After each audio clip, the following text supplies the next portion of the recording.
Hello guys! May naitatabi ba kayong kakaibang barya? O baka naman naghahanap pa? Dito sa CCTV, paghahanap, pagkilatis, at pagkulikta, pag-uusapan natin yan. Ngayon naman ay matutunghayan natin ng isang kakaibang barya na hinahanap ng karamihan.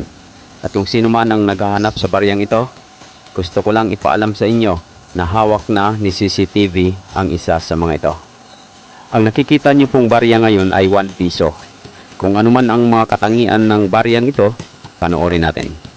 Guys, tunghayan muna natin ang reverse ng baryang ito. Sa bandang baba, makikita natin ang lettering na 1 piso. At sa gitna mismo, makikita natin ang logo ng Bangko Sentral ng Pilipinas. At sa bandang kanan, nandyan yung 2011. At pansinin din natin sa taas yung may bilog na tuturo. Mayroon siyang maliit na crack na nagmumukha siyang error mga ka-CCTV. So narito na ang ating overs, yung harapang bahagi ng baryang ito. Dito ay makikita natin ang nakasulat na 150 years. Ang 150 years na ito, ang ibig sabihin ay 150th birth anniversary ni Dr. Jose Rizal na hinandugan ng baryang ito bilang commemorative coin noong June 19, 2011. Ito ay ginawa bilang commemorative coin to commemorate the 150th year birth anniversary ni Dr. Jose Rizal. So ganito ka-special ang baryang ito mga ka-CCTV na sa ngayon ay hawak na natin ang isa sa mga ito. Guys, mayroon na naman tayong bagong nadagdag sa ating coin collections. Ito ang 10 piso year 2000 na semi-hard to find na sa panahon ngayon. Ang 10 piso guys ay ang pangalawang pinakamataas na coin denomination sa Pilipinas.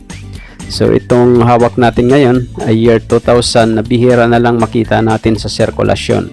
Ang baryang ito guys ay mayroong composition na bimetallic na inisyo ng BSP mula noong year 2000 hanggang 2017 bilang pampalit sa 10 piso banknotes. Na sa kasalukuyan guys ay pinalitan na rin ng 10 piso New Generation Currency o NGC na nakikita natin ngayon nakasabayan sa sirkulasyon ng mga 10 piso na to. Semi-hard to find na nga ang baryang ito kung ituring ng mga collectors dahil bihirang-bihira na lang siya makita sa sirkulasyon sa panahon ngayon. Dahil nga bihira na lang siya makita, ang iba ay nagbibinta na ng mas mataas na halaga. Kung magsa-search kayo online, makikita ninyo na napakataas na ng halaga ng baryang ito. Pero ang presyohan guys ay nagdidepende pa rin sa kalidad o klase ng barya na hawak natin.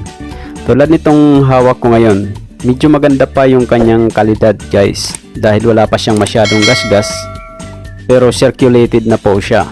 Kung ang hawak nyo naman ay uncirculated, sigurado mas mataas ang presyo kahit sa online. At kung titingnan din natin sa Numista guys, sa kanilang record makikita natin na nasa 196 pesos yung kanyang halaga. Di hamak po na mas mataas ang collector's value nitong year 2000 kumpara doon sa year 2001 hanggang 2017. Kaya guys, kung mayroon kayong hawak na year 2000 na 10 piso coin, ito ay maibibinta nyo ng 50 hanggang 150 pesos kung ito naman ay hindi uncirculated. Pero kung uncirculated ang hawak nyo, tulad ng sinabi ko, mas mataas ang collector's value ng inyong coin. Guys, kung bago lang kayo dito sa aking channel at di pa kayo nakasubscribe, ay mag-subscribe na rin po kayo at i-click ang notification bell para updated kayo sa mga susunod nating uploads. At kung nagugustuhan nyo ang ganitong mga usapin, ay mag-like na rin kayo sa video ito.